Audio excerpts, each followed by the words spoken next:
Hi, my name's Keylon. It's a long story because it's been a long journey.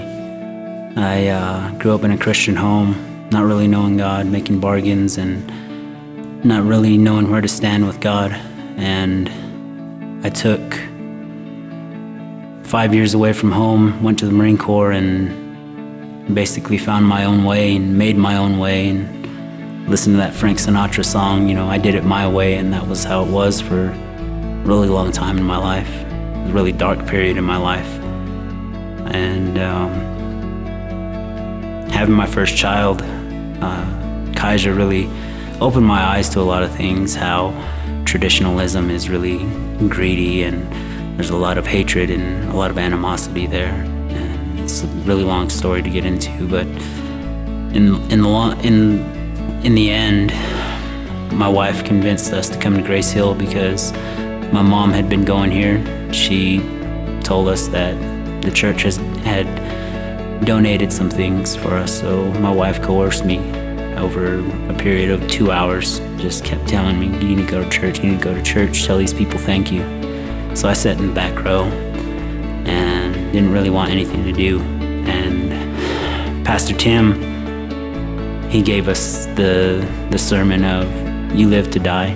And it was the very first sermon of Acts, I remember that. And I connected with it and it made a lot of sense. So here at Grace Hill, they have a lot of transparency, and I let them know my dark past. Alcoholism, you look at 1 Corinthians 6:9, I could have checked every single one of those almost. And it's almost embarrassing because, but you do have God to rely on. For anybody looking for redemption, for forgiveness, for a real father figure that you've never really had. I had my father, but there were times where you feel totally alone, and God's always there. And they say testimonies, they don't need to be long and drawn out. They don't need to be my sob story.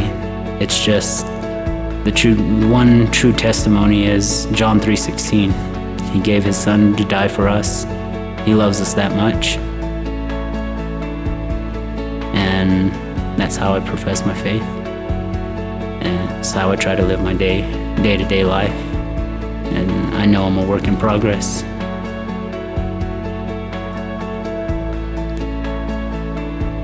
It's been a long, hard road, ups and downs, mostly downs because I know what I've done in my past, but I trust in the Lord, I trust in the Word, and I move on from my past transgressions. And I thank the Lord every day that He sent His Son to die for us. That's my redemption song. Thank you.